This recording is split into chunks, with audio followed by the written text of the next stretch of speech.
This podcast is brought to you by sarahraven.com, which is home to everything you need for a truly beautiful and productive garden. You'll also find great and essential gardening kit and stylish, lovely things to have in your house to bring the outside indoors, all inspired by the garden and the house being tied together. There's also plenty of garden inspiration, how-to videos and specialist growing guides. So head over to sarahraven.com today to discover even more.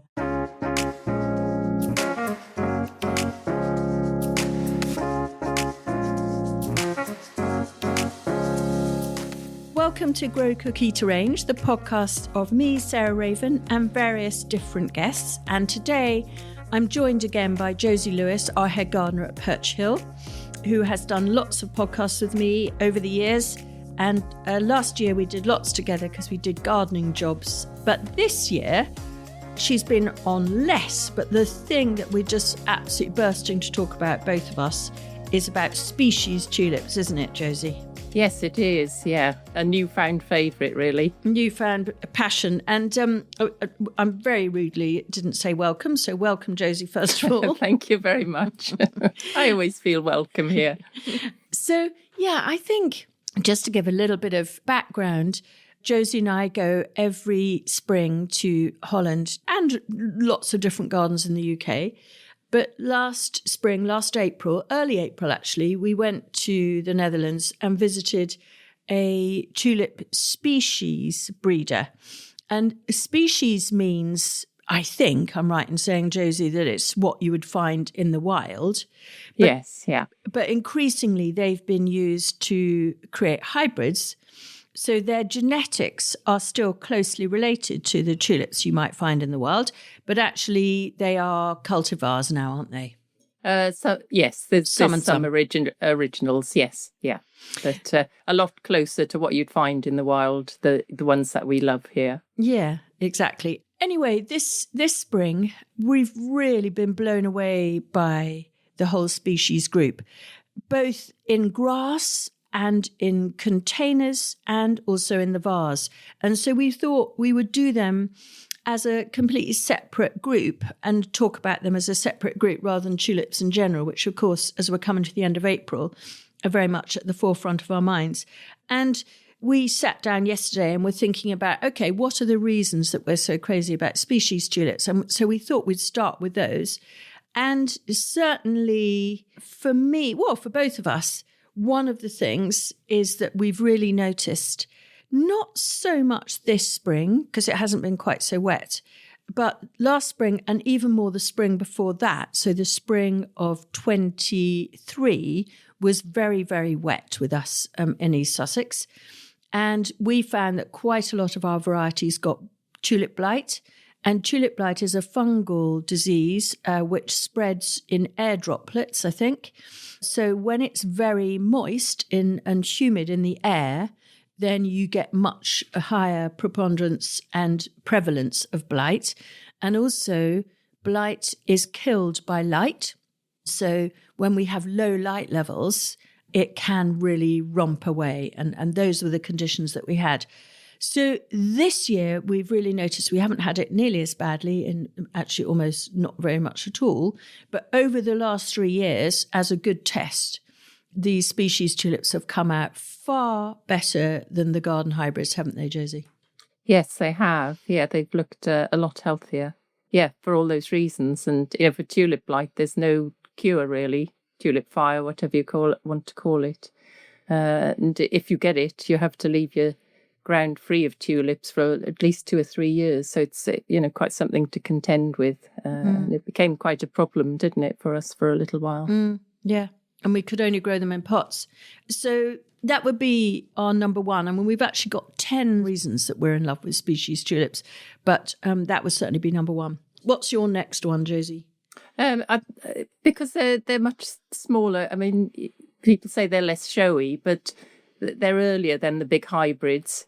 And I think to me, they sit much more naturally in grass and, in the early spring borders. I think they're just, because they're so delicate, they just look really lovely. If you put a big tulip into grass, it looks slightly unnatural, doesn't it? Yeah. Whereas if you put some of these species tulips in, they just sit so well and they look beautiful in grass. Yeah. Any particular favourite for grass, or just the whole group, really? Well, I like the really pale ones, like Honky Tonk with its sort of creamy lemon colour.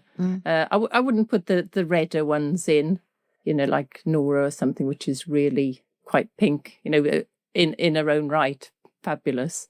And of course, I think, one of my favourites, Turcus danica. Yes. And very early, before the other things start to come out. Yeah. But, they're pale, aren't they? And very natural.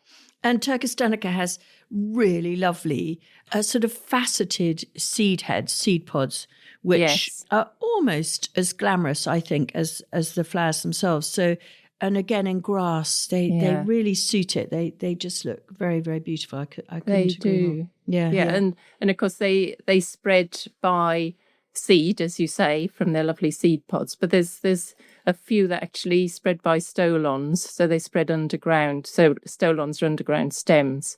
So they send out these stolons from the mother bulb, and they can pop up sort of, at a distance really from the mother. And you see that particularly with Sylvestris. Okay, the scented one. Yes, and that Sylvestris means of the woods. So that would be its ideal place to live before the leaves come out and things.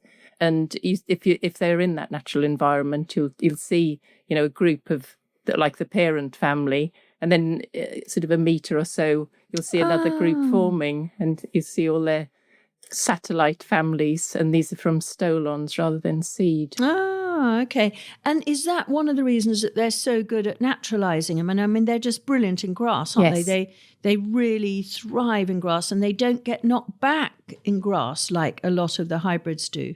No, that's right. No, that is how they can spread more easily. Yeah. Okay. So that would be our third point, really, is that they are such good naturalisers. Yes. That they just really gently but solidly and beautifully over the years gradually have spreaded down our drive at Perch Hill, which is such a lovely thing.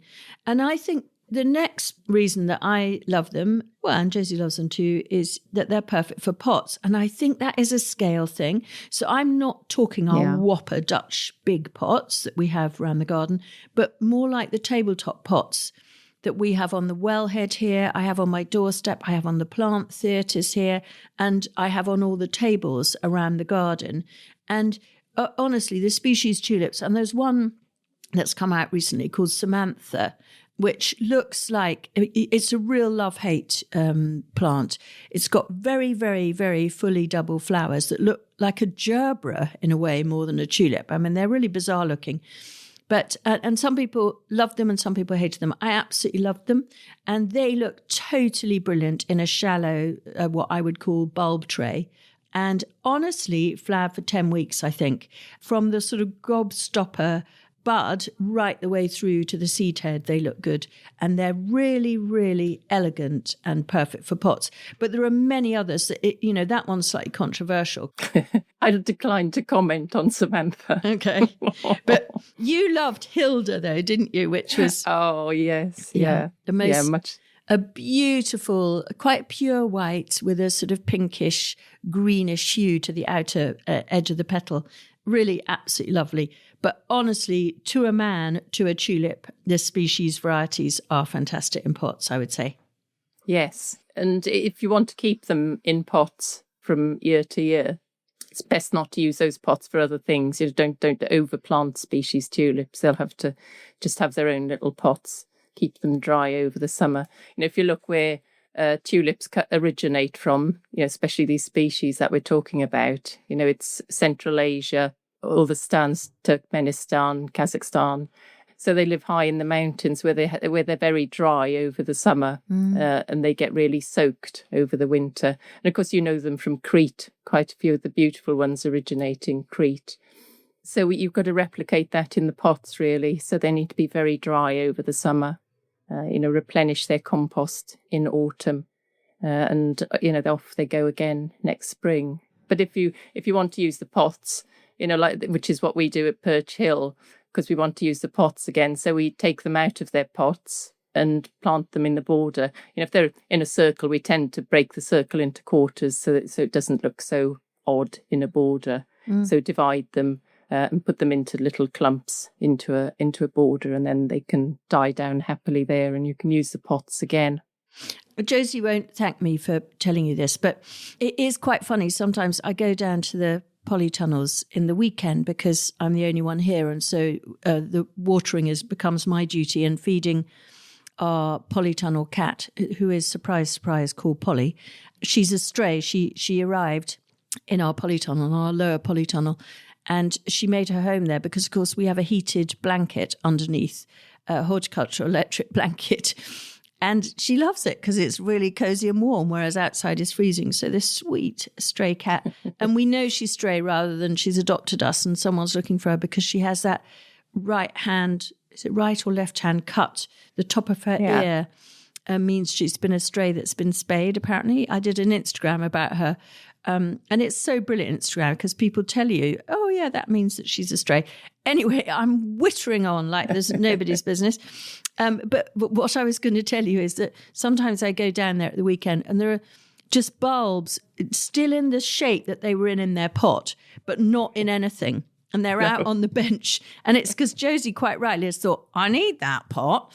And so she's taken the bulbs out and just sort of not spurn them or chuck them aside, but just put them quite carefully on the side and not bothered to put them in a plastic pot or anything, because she knows they'll be completely fine because they're dormant.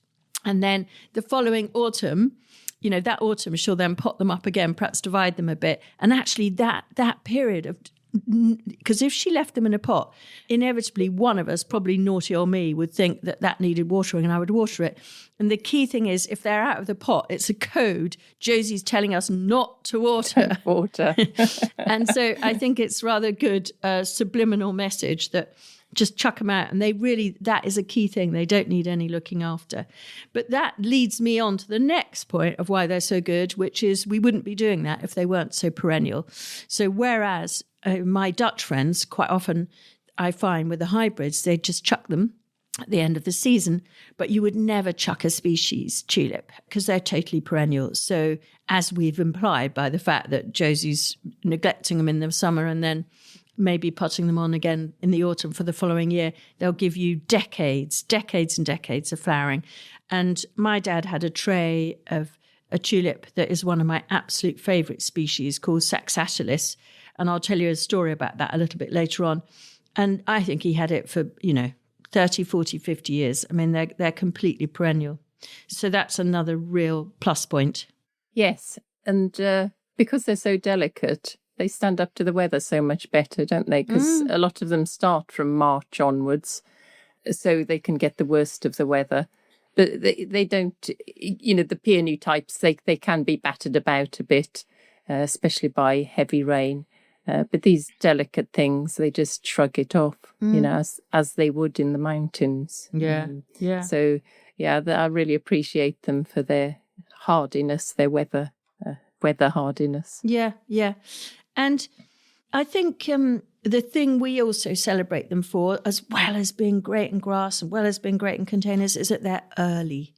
And I don't know about you, but I definitely find the end of winter quite a struggle. And I'm longing for flowers. And we find, particularly if we can have stored our perennial bulbs of these species, our pots, in a cold frame or in a greenhouse, if we've got room, it brings them into flower 3 or 4 weeks earlier. And so we can actually start enjoying them from the middle of February onwards. And that is so nice because it means I can bring them in. I wouldn't bring them in and have them as a houseplant for a long time, but I would give them a weekend holiday in the house. Or rather, I would enjoy them for a weekend and then they'd go back out again to the cool, because you wouldn't want the flowers to be inside for too long. But they are really super early and are easily manipulated to flower, to be forced, ideally. Yeah, and because they're so early as well, it's great for our early pollinators that come out, or the insects that are looking for forage.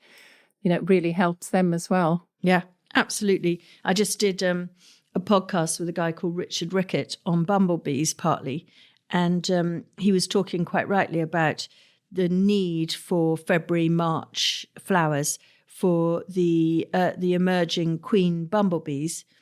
And all these bulbs are really rich in pollen, which is incredibly good for the protein, but also in nectar. And if you look right down into the apex of the flower, you'll see these little nectar cups.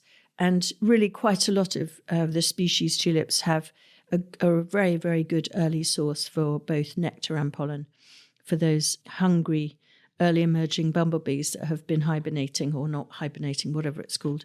Don't know what the correct term. Passing the winter. Yeah, passing the winter, exactly. So lots of reasons, as you can hear. So maybe now we should name our favourites, Josie? Okay, yes. Well, as I mentioned earlier, Turkis stanica would probably be top of my list, really. The early March, April flower, sort of white with a pale yellow centre, good leaves. Multi-headed, yes, yeah. Looks great in grass, looks great in pots, lasts for years. Yeah, top of my list, that one. Yeah. And a seed spreader? A seed spreader, yes. Yeah. So I already mentioned Saxatilis, so I'm going to go to that one next. So this is one that I've seen growing wild in Crete. There's the most amazing fields above the village of Spili in central Crete. And Adam and I spend a lot of time there. And in fact, we're going there this spring. And I remember going there maybe 30 years ago now. And my dad had written an article about trying to distinguish between two very similar species tulips, one called Tulipa bakeri and one called Tulipa saxatilis. And they're both quite similar looking, sort of almost Barbie doll pink flowers with an egg yolk yellow centre. And that sounds a rather sort of controversial combination, pink and yellow. But I can't tell you, they're just the richest, most beautiful and exquisite looking things. Anyway, my dad was trying to prove that they were two different species.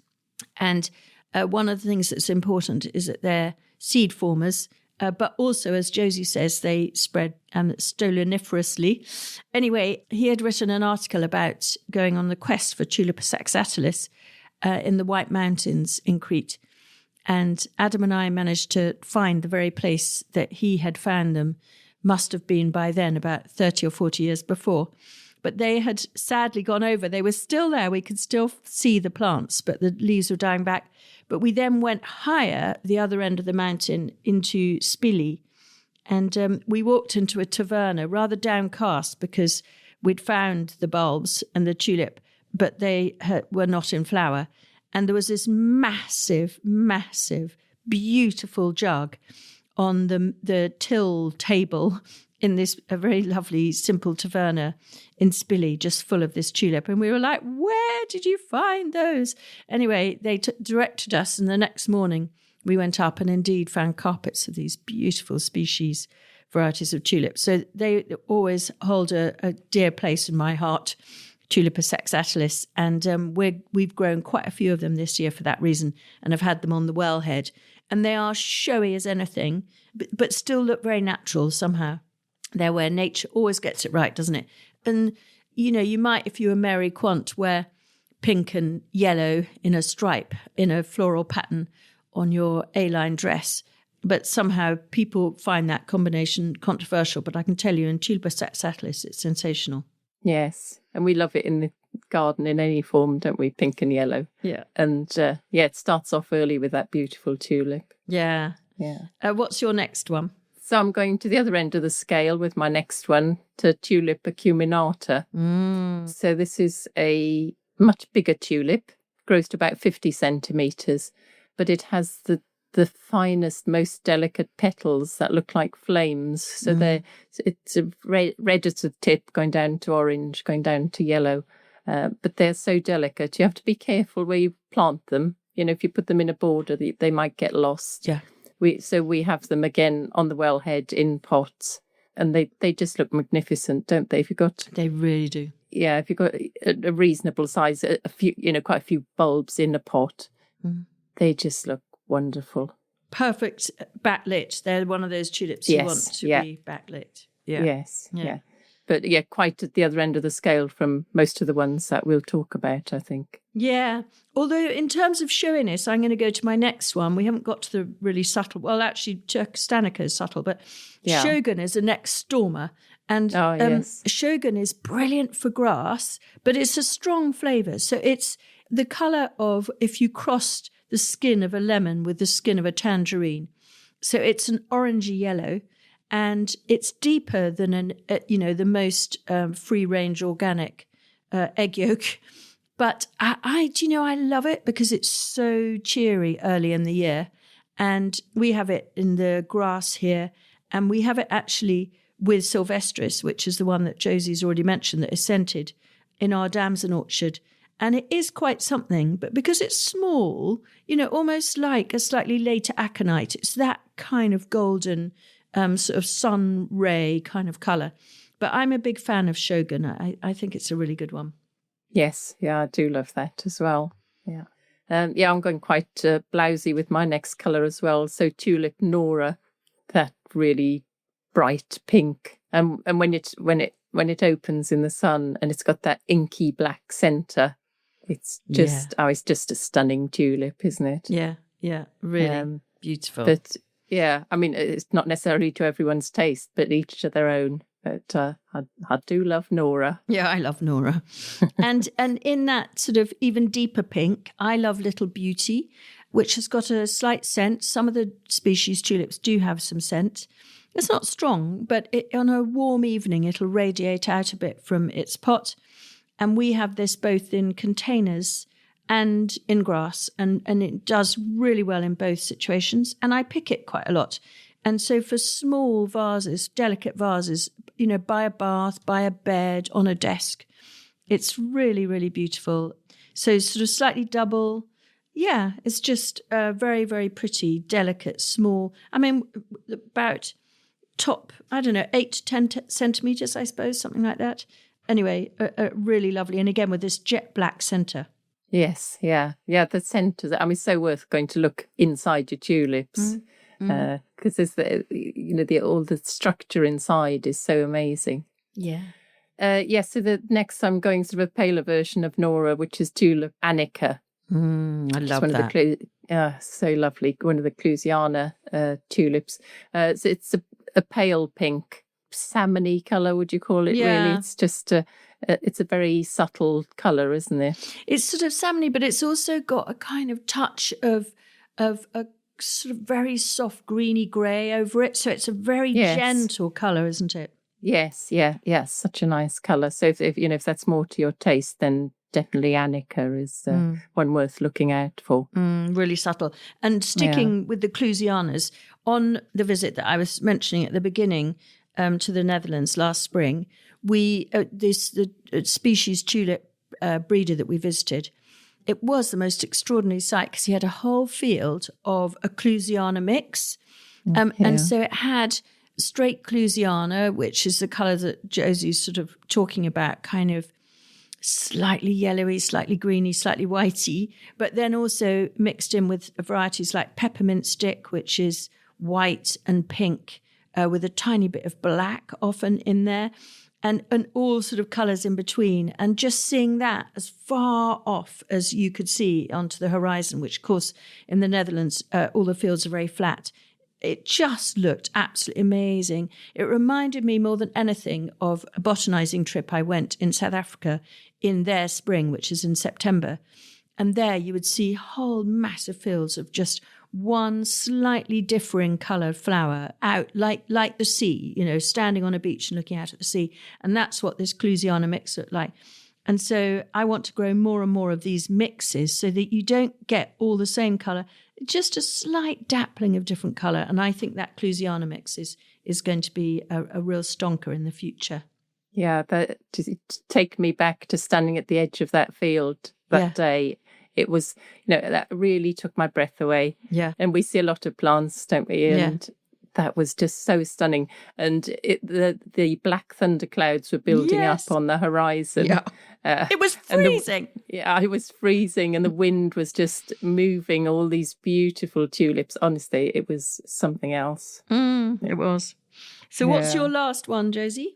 So I'm going back to the very nice tulip honky tonk. Not sure about the name, but very beautiful, creamy, pale lemon tulip. And it's got grey-green leaves as well. So the leaves on these tulips are also worth considering because we haven't mentioned those. No, they're much more elegant, aren't they? And variable, so they're not all the same. But honky tonk with its greyish green leaves and the beautiful pale colour. That sits well in grass as well. Yeah, really well. Yeah, really well. And in pots. Yeah, so the same sort of stature as shogun, isn't it? Yeah.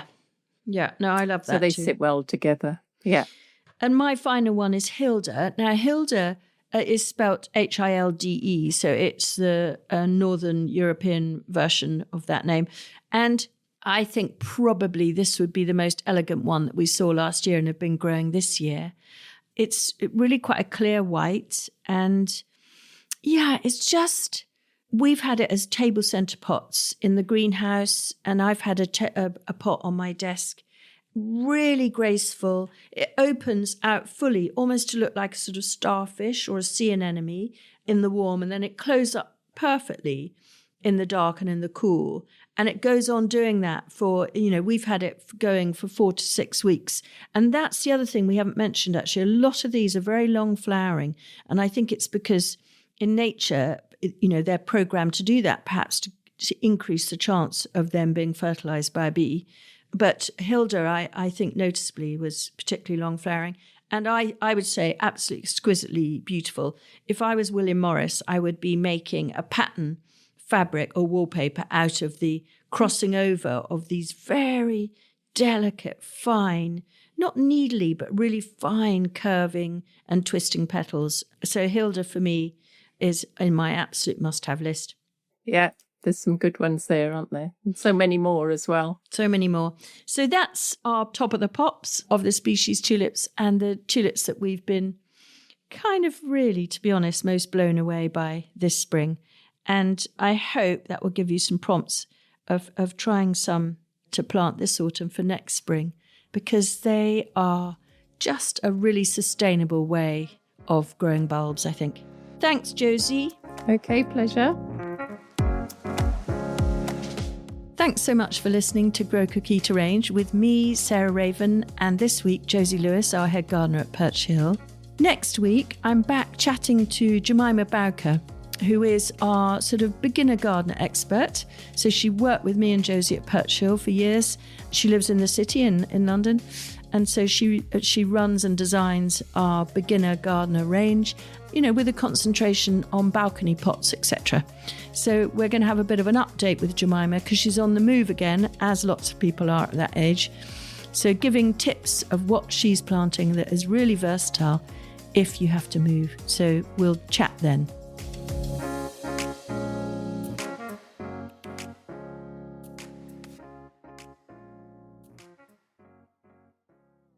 You can find more information, photos and advice sheets on all the plants and recipes we talk about on this podcast by heading to the show notes or at sarahraven.com/podcast.